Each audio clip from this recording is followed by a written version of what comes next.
Entendes o que estás lendo? O podcast que te leva através das páginas da Bíblia, livro por livro, capítulo por capítulo. Uma exposição bíblica emocionante. Aperte os cintos e embarque comigo nesta viagem.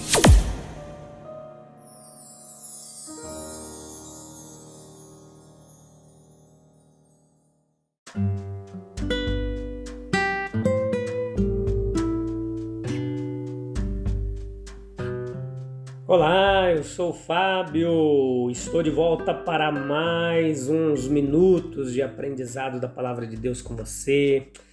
Tudo jóia? Tudo beleza? Tudo indo debaixo do cuidado e da proteção do Senhor Jesus. Espero que esteja tudo bem com você, diante de todas as lutas e dificuldades. Até aqui o Senhor tem nos ajudado, né? Qual que é a diferença entre aquele que tem muito conhecimento e aquele que é considerado sábio? Você sabe? Pois eu queria deixar esse lembrete aqui para você. Que o sábio, aquele que é considerado que tem sabedoria, é aquele que é capaz de aplicar todo esse conhecimento que ele adquire. Então, é muito legal a gente aprender sobre a Bíblia, entender, compreender as suas ideias, os seus conceitos. Mas mais importante ainda é quando a gente consegue colocar tudo isso em prática na nossa vida diária, né? Isso é muito importante.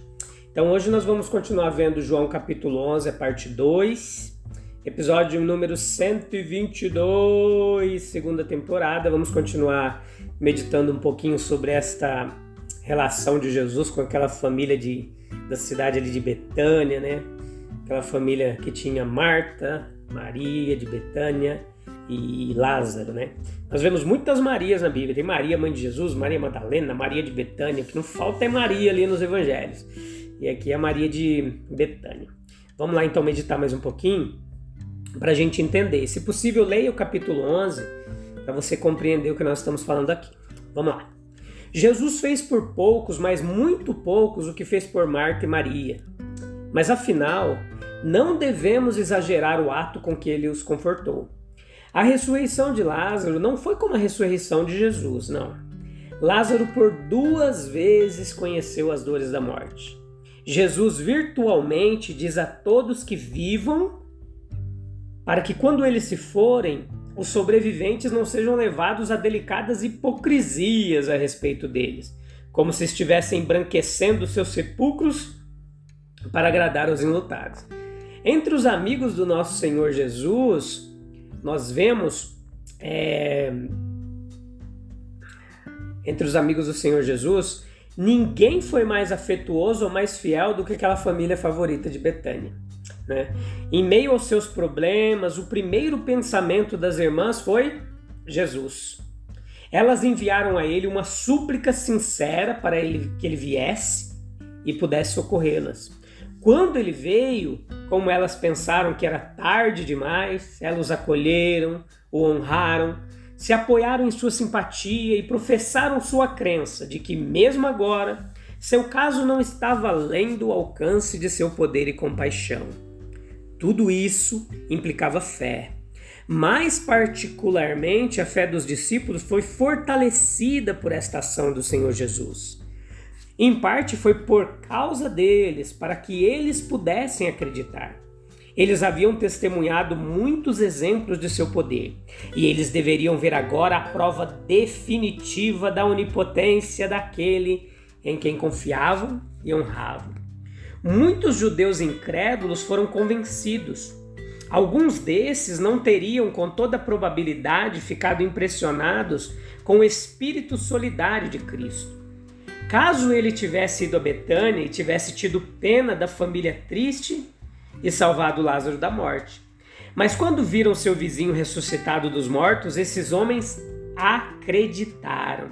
Assim, havia sabedoria, havia amor, mesmo naquela conduta de Jesus. Note que em sua conversa com Jesus houve provas de uma fé genuína e forte nele. Fé em sua presença pessoal como capaz de prevenir a morte de seu irmão. Elas disseram, se você estivesse aqui, Senhor.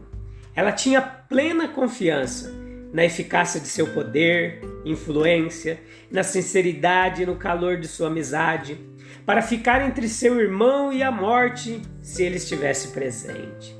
Eu sei disso agora. Em sua fé, Deus era a grande fonte de poder e favor supremo e universal. E a intercessão de Cristo com ele era prevalecente, coextensiva com o poder de Deus.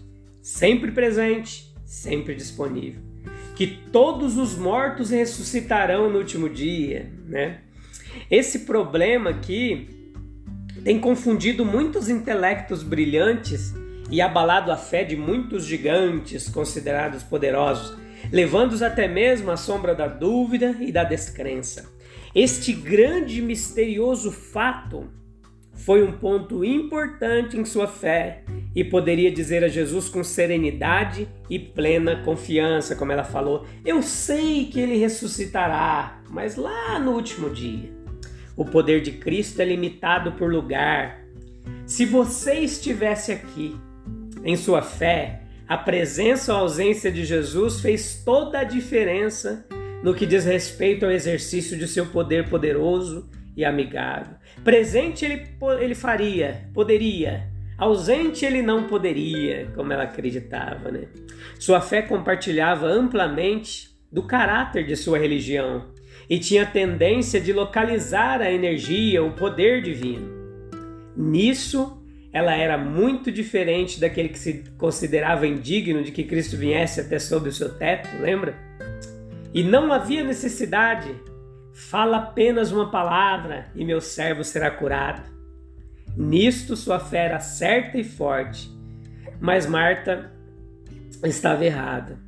Cristo poderia evitar a morte de seu irmão na Pérea, bem como em Betânia, ou em qualquer lugar que ele desejasse. Com relação ao melhor dos homens, a oração é o meio do poder divino e ainda assim a limitação. Em sua natureza humana e capacidade oficial, Cristo sempre exerceu a oração, mas nunca, jamais foi limitado por ela.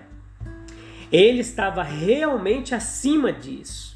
E Marta havia compreendido completamente o que ele era em relação a Deus, mas não o que ele era em si mesmo, a fonte, doador da vida. A sua fé ainda não havia amadurecido para acreditar na divindade de sua pessoa e missão. Ela limitou o poder de Cristo pelo tempo. Se você estivesse aqui, mas isso é passado. Eu sei que ele se levantará. Isso é futuro e distante. E a fé foi fortalecida por suas próprias provações. Ele era esperado logo ao receber a mensagem, mas demorou vários dias para vir, e quando chegou, seu amigo já estava morto. O irmão deles estava morto, embora ele pudesse estar vivo se Jesus estivesse lá. A fé fortalecida por suas grandes provações, ela ganha força com problemas, decepções e oposição. Ela ganha força na fraqueza e se torna preparada para mais. Na região da dúvida, que muitas vezes ela é treinada para voar alto, para receber verdades mais sublimes e visões mais grandiosas. E ele se revela no versículo 25, né? Note lá que ele disse assim: eu sou a ressurreição e a vida. Existe uma conexão inseparável entre os dois, ressurreição e vida. O primeiro, a ressurreição, é o efeito. O último, a vida, é a causa. Jesus se revela primeiro em relação ao efeito, pois isso é visto primeiro e é a nossa primeira preocupação. Isso estava em primeiro lugar nos pensamentos de Marta. Este era o tema de sua meditação constante, para a qual sua fé se estendia. E aqui Jesus a encontra dizendo: eu sou a ressurreição. Mas como sempre, ele não para na superfície com efeito, mas conduz a fé para a causa e diz: e a vida. Assim, para a fé de Marta, o que era distante está próximo, o que era futuro agora é presente. A ressurreição e a vida ganham corpo diante dela na pessoa de seu Senhor. A ressurreição não é inteiramente futura, mas em Cristo se torna potencialmente no agora. Aqui Aquele que crê em mim, Jesus falou, embora morra, eles continuam a viver, apesar da dissolução do corpo, e viverão novamente em união com Ele. É apenas uma mudança agradável, um sono doce e uma partida natural da terra dos moribundos para a terra dos vivos. A vida de fé é ininterrupta. Sua fé é fortalecida gradualmente. Jesus alimenta a fé como uma mãe alimenta seu filho, aos poucos.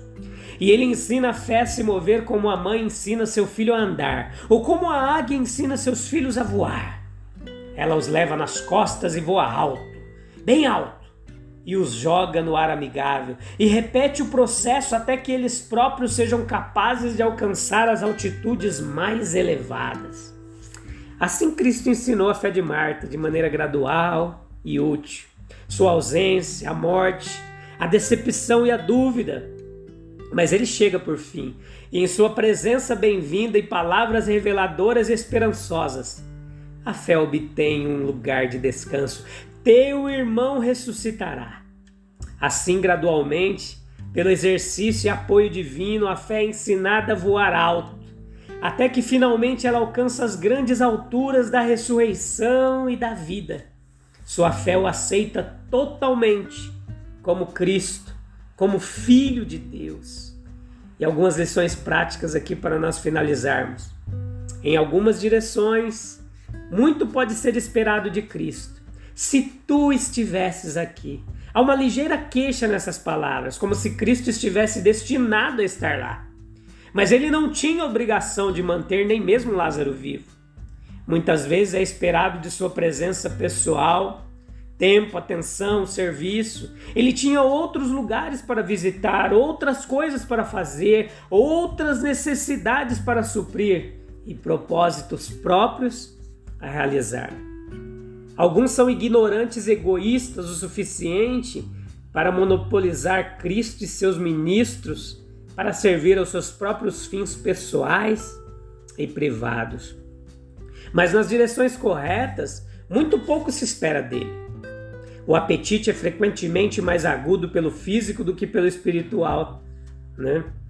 Muitos estão mais ansiosos pela saúde do corpo do que da alma, por uma ressurreição mais física do que espiritual. Eles preferem um cemitério morto a um santuário vivo, e alguma conversa interessante do ministro durante a semana do que um bom sermão no domingo. Mas quanto mais pela fé nós esperamos, mais Ele dará e nós receberemos. Seja isso feito de acordo com a sua fé. Espere o quanto quiser, sua graça superará as nossas mais altas expectativas e nos surpreenderá com muito mais além do que imaginemos ou pensemos. As expectativas de Marta eram de uma futura ressurreição lá no último dia.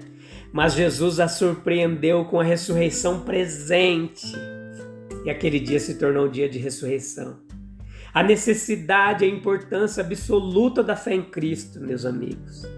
É necessário para as operações grandiosas de Jesus e a nossa participação na sua graça. Sem ela, Ele não poderia fazer muito e nós não podemos fazer ou desfrutar de nada.